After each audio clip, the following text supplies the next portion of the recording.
नजर उमी साहब, जितनी गुफ्तगू ऊपर हुई उसी में से सवाल आपके लिए मैं फ्रेज कर रही हूँ कि एलीट कैप्चर से लेके जिस नए निजाम की बात हुई कि उसका और अवाम का ताल्लुक क्या है, इस पूरी सूरत हाल में जो हमारी सियासी जमातें हैं, जो पार्लिमानी जमातें हैं, उन्होंने कोई सबक सीख लिया होगा या नहीं कि आने वाले दिनों में वो कहीं हैं या नहीं?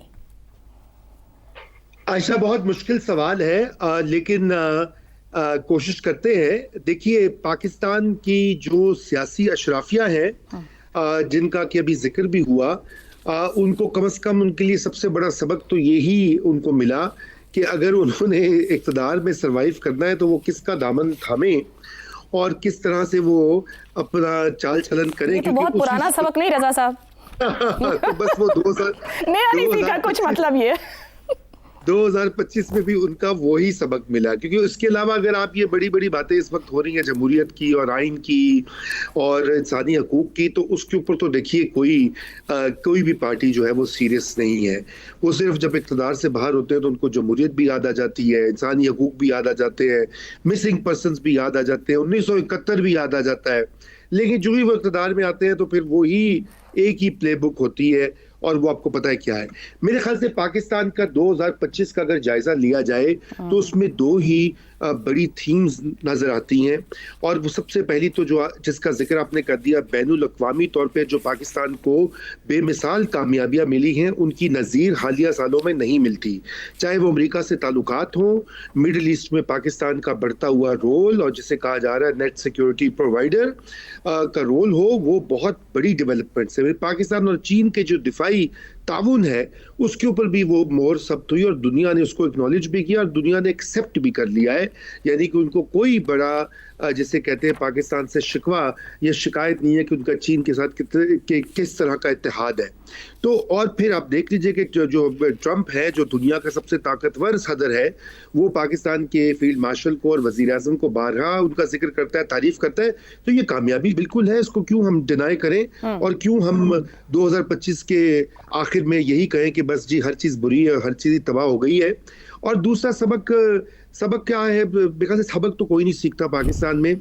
दूसरी जो रियलिटी कह सकते हैं, ज़मीनी हकीकत ये है कि हाइब्रिड निज़ाम जो है वो बिल्कुल आज 31 दिसंबर है और वो उसको मुकम्मल तक़वियत और इस्तेकाम मिल चुका है। और वो इस तरह से मिला है कि ये जो आइन में तरमीम की गई हैं 26वीं और 27वीं और जो दीगर बंदोबस्त किया गया है, उससे कम से कम ये ज़रूर है कि ये निज़ाम जो है ये अब चलेगा कुछ साल। ये ऐसा नहीं है कि ये कल कलां को कोई किसी जेल का कोई ताला टूटेगा और अवाम का रेला जो है वो आके तो इस निज़ाम को गिरा देगा। फिलहाल ये इस तरह की ख्वाब ख्याल की बातें ही हैं और खाम ख्याली ही है। तो अब सवाल ये पैदा होता है कि क्या ये निज़ाम पाकिस्तान के लिए अच्छा है? क्योंकि हम तो समझते रहे, हम तो पूरी उम्र ये कहते रहे कि पाकिस्तान में जो है एक मुकम्मल जमहूरियत होनी चाहिए और शहरी आज़ादियाँ जो हैं वो मिलनी चाहिए, मीडिया आज़ाद होना चाहिए, अदलिया आज़ाद होनी चाहिए। तो ये तो किसी और डायरेक्शन में मुल्क जा रहे हैं और ये एक सोचने की बात है, ये लम्हा फिक्रिया है। और मेरे ख्याल से ये हमें इसके ऊपर 2026 में काम करना होगा। लेकिन ये याद रखिए कि पाकिस्तान की तारीख ये बताती है कि हर 10 साल के बाद यहाँ पे तगय्युरात जो आते हैं, तो जो ये इस साल जो तगय्युरात पिछले 1-2 साल में आए हैं ये देखे हैं। तो इसलिए इस दौरान में सियासतदान, मीडिया, सिविल सोसाइटी क्या हिकमत अमली बनाते हैं, ये अब हमारा इम्तिहान स्टार्ट होता है।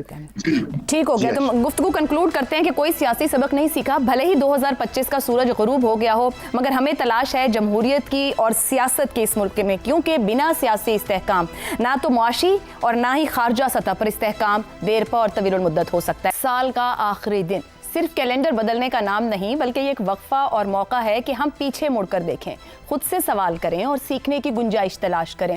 पूरा साल हमने इसी स्क्रीन पर अपने पैनलिस्ट के साथ मुल्क की सियासत हो, मईशत हो, अदलिया के मामलात हो, खारजा पॉलिसी हो, समाजी मसाइल हो, अवामी बुनियादी हकूक हो और ना जाने कितने ही हसास या फिर मुश्किल मौज़ूआत हों, उन पर गुफ्तगू की, तज्ज़िये और तबसरे आपके सामने ला के रखे। आमतौर पर मैं इस प्लेटफॉर्म से सवाल पूछती हूँ, हम कोशिश करते हैं कि उसके बहुत से ज़ाविये कवर किए जाएं, पैनल उसका जवाब देता है, बहस आगे बढ़ती है और प्रोग्राम ख़त्म हो जाता है।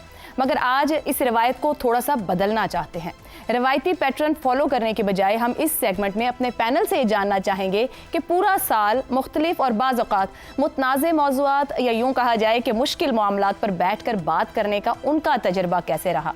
वो लम्हात कैसे होते हैं जब सवाल बहुत ही चैलेंजिंग हो या मुश्किल हो, या मौजू ऐसा हो जिस पर बोलना आसान ना हो, या कभी ये भी हो सकता है कि अचानक कोई ऐसा मामला सामने आ जाए जिस पर वैसी ही तैयारी ना हो।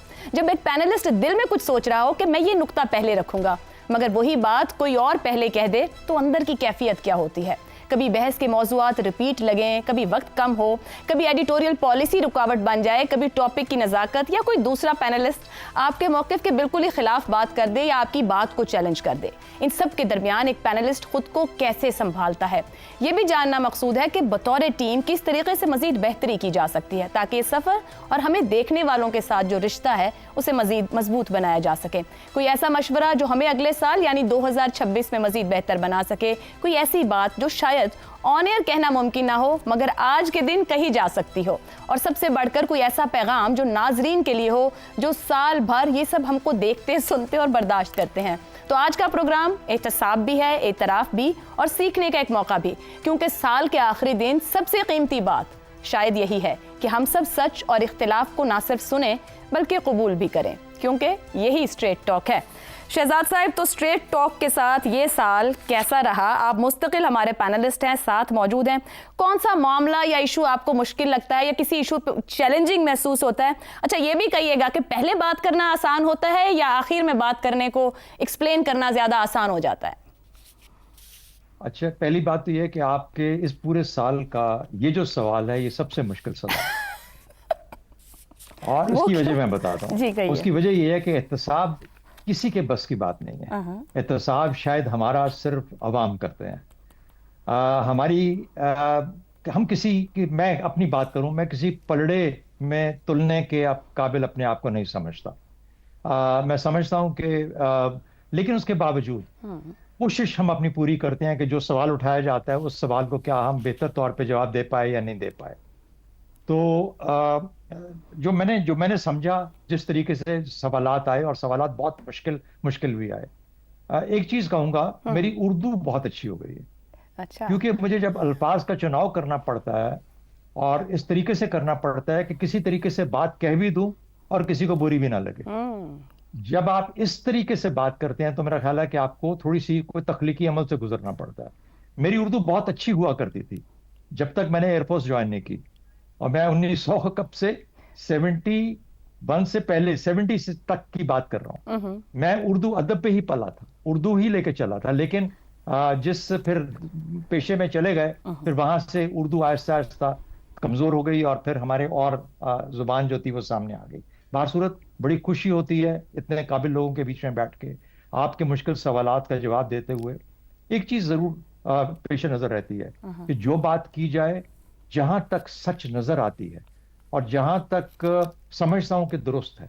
अच्छा, एक और चीज मैंने, वो उस तरीके से बात कहता हूं, एक और चीज जो मैंने सुनी और बहुत सुनी इस दौरान में और अब बहुत आम हो गई है कि टीवी प्रोग्राम बहुत फजूल हो गए हैं। इन पे जो बहस है वो लायानी और बेईमानी होकर रह गई है। आजकल के माहौल में इनकी कोई अफादियत नहीं रह गई। कम से कम अपनी हद तक, अगर मैं जानता हूं अपने पैनलिस्ट को भी, मेरा ख्याल है हम सब ने ये कोशिश की कि इन्हीं प्रोग्रामों को, इन्हीं टीवी के प्रोग्राम को, इस प्रोग्राम की हद तक कम से कम हम इस तरह की यूजफुलनेस दे दें, इस तरह का कोई उसकी अफादियत दे दें कि कोई ना कोई इसमें से पॉजिटिव चीज निकल सके। हम ये नहीं करते कि हम जो कहते हैं वो सच होता है, लेकिन अगर उससे किसी को कोई हल्का सा रास्ता मिल जाता है, और यकीन मानिए मैंने बहुत जगह पे पूरे साल में ये अल्फाज जो हम बोलते हैं या कोई ऐसी चीज जिस तरफ इशारा करते हैं, उसका कुछ अरसे के बाद मैंने उसको रिपीट होते हुए और देखते हुए सुना। तो सिवाय इसके आप ये कहिए कि उर्दू बहुत अच्छी हो गई, टेंशन आप बहुत देती हैं और मुश्किल, ये तो मैं सुनना चाह रही थी कि मैं मजीद कितनी दे सकती हूँ। नहीं, और टेंशन की गुंजाइश नहीं है हमारी उम्र के अंदर खास तौर पर। और मैं बहुत मर्तबा ये सोचा है मैंने कि आया अब मेरी इजाजत, सेहत ये इजाजत देती है कि मैं इस टेंशन में से गुजरूं या ना गुजरूं। बहरहाल कोशिश। शहजाद साहब, आप यहीं ठहरे, हमें आपकी जरूरत है।